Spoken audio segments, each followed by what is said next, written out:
आज का प्रेरक प्रसंग लकड़ी का कटोरा। आइए सुनते हैं इस खूबसूरत प्रेरक प्रसंग को। एक वृद्ध व्यक्ति अपने बहू बेटे के यहाँ शहर में रहने गया।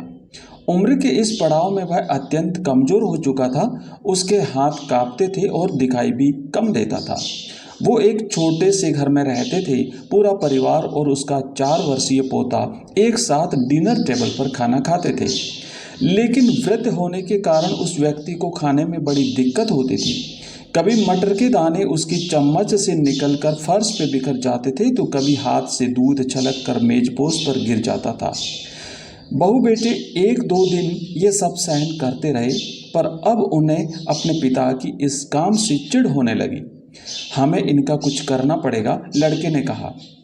बहू ने भी हाँ में हाँ मिलाई और बोली, आखिर कब तक हम इनकी वजह से अपने खाने का मजा किरकिरा करते रहेंगे, और हम इस तरह चीज़ों का नुकसान होते हुए भी तो नहीं देख सकते। अगले दिन जब खाने का वक्त हुआ तो बेटे ने एक पुरानी टेबल को कमरे के कोने में लगा दिया। अब बूढ़े पिता को वहीं अकेले बैठकर अपना भोजन करना था। यहाँ तक कि उनके खाने के बर्तनों की जगह एक लकड़ी का कटोरा दे दिया गया था, ताकि अब और ज़्यादा बर्तन ना टूट फूट सकें। बाकी लोग पहले की तरह ही आराम से बैठकर खाते, और जब कभी कभार उस बुजुर्ग की तरफ देखते तो उनकी आंखों में आंसू दिखाई देते थे। यह देखकर भी बहू बेटे का मन नहीं पिघलता। वो उनकी छोटी से छोटी गलती पर ढेरों बातें सुना देते थे। वहाँ बैठा बालक भी यह सब बड़े ध्यान से देखता रहता और अपने आप में मस्त रहता। एक रात खाने से पहले उस छोटे बालक को उसके माता पिता ने जमीन पर बैठकर कुछ करते हुए देखा। तुम क्या बना रहे हो? पिता ने पूछा। बच्चे ने मासूमियत के साथ उत्तर दिया, अरे मैं तो आप लोगों के लिए एक लकड़ी का कटोरा बना रहा हूँ, ताकि जब मैं बड़ा हो जाऊँ तो आप लोग इसमें खा सकें। और पुनः अपने काम में लग गया।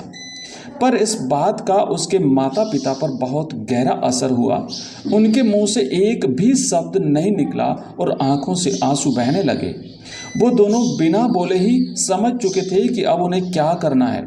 उस रात वो अपने बूढ़े पिता को वापस डिनर टेबल पर ले आए और फिर कभी उनके साथ अभद्र व्यवहार नहीं किया। इस प्रेरक प्रसंग से हमें शिक्षा मिलती है कि असल शिक्षा शब्दों में नहीं, हमारे कर्म में छुपी है। अगर हम बच्चों को बस ये उपदेश देते रहें कि बड़ों का आदर करो, सबका सम्मान करो, और खुद इसके उलट व्यवहार करें, तो बच्चा भी ऐसा ही करना सीखता है। इसीलिए कभी भी अपने पेरेंट्स के साथ ऐसा व्यवहार ना करें कि कल को आपकी संतान आपके लिए भी लकड़ी का कटोरा तैयार करने लगे। धन्यवाद।